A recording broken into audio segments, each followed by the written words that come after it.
In the name of the Father, and of the Son, and of the Holy Spirit. Amen. Attention is love. Napansin niyo po yung mga bata, gusto nilang kunin ng attention mo. Sometimes they cry. They do extraordinary things. Even the young, they create noise, tantrums, crying. O sa mga teenager, they go to alcohol, to taste and adventure of minors, and by being young as a troublemaker. This catches the attention of parents, the teachers, authorities, and even could cut attention among their peers. In fact, everyone competes to get your attention. Tignan mo yung internet. Pag nag-scroll ka, there are many marketing techniques because they want to sell something for you. Ang dami nilang attention getter lines. The latest, alam mo ba? Nangyari ba to? Those lines are getting your attention and your curiosity. This must be the most expensive commodity, your attention. Just to get your precious attention, they will do everything because it's the only way they can connect with you. In Matthew 6:21, it says, "Where your treasure is, there your heart will also be." Or maybe I could rephrase it, "Where your attention is, there will be your heart." There are parents who are complaining about attention of their children, focus on their cell phones or handheld screens. You can leave them alone all day, glued with their devices, and they will not complain until you cut the internet, maybe. In the same way, there are many children who complain, on the other hand, that their parents are preoccupied with their other priorities, but they have no time for the family and for the children. Attention is giving my time, my ears, my awareness, my notice, and my focus. Mayroon pong isang Protestant pastor, writer, among of books. Ang pangalan niya, Gary Chapman. Yung kanyang libro, ang title, 5 Love Languages, and other books connected to the same topic. Sabi niya, you'll notice that the number 2 love language is quality time.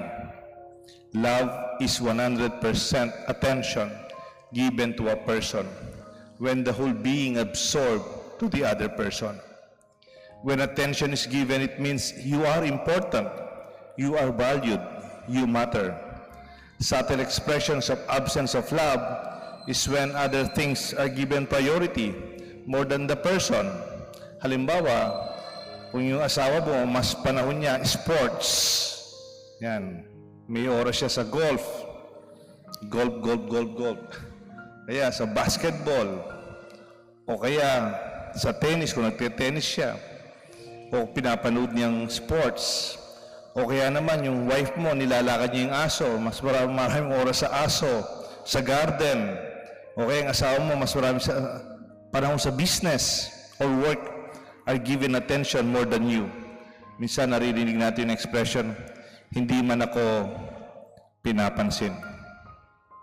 Or maybe it's also saying, hindi man niya ako mahal.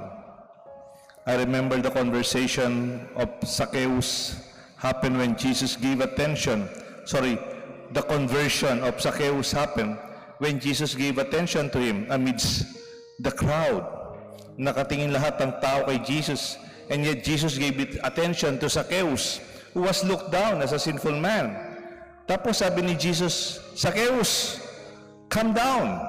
I mean to stay in your house today." And that attention to him converted Zacchaeus because he knew he was important to Jesus.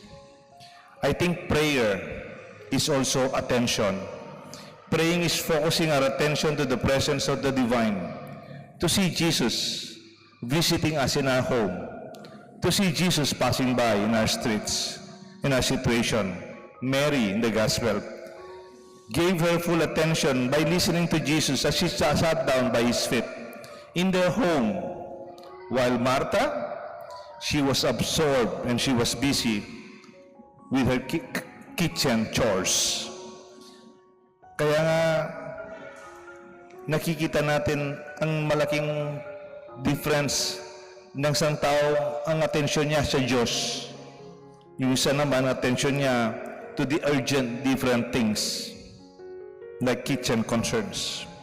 She made herself distracted by focusing on her choices. Attention is at times difficult and challenging because there are many distractions in relationship with our prayer life. Like Martha, who was consumed by her kitchen serving. Martha focused on what is urgent. Mary gave her attention to what is important.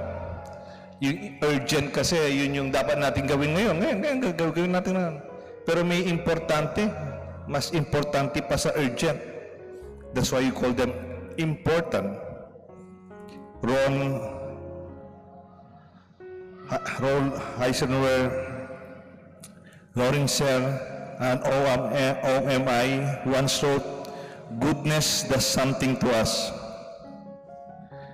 When we experience it, we grow taller. We rediscover and unveil our own nobility."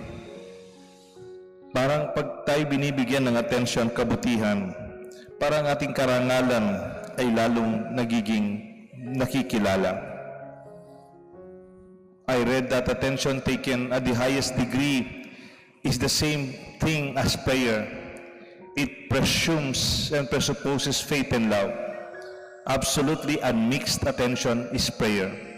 If we turn our attention and our mind toward what is good, it is possible by little, the whole soul will be attracted thereto in spite of itself.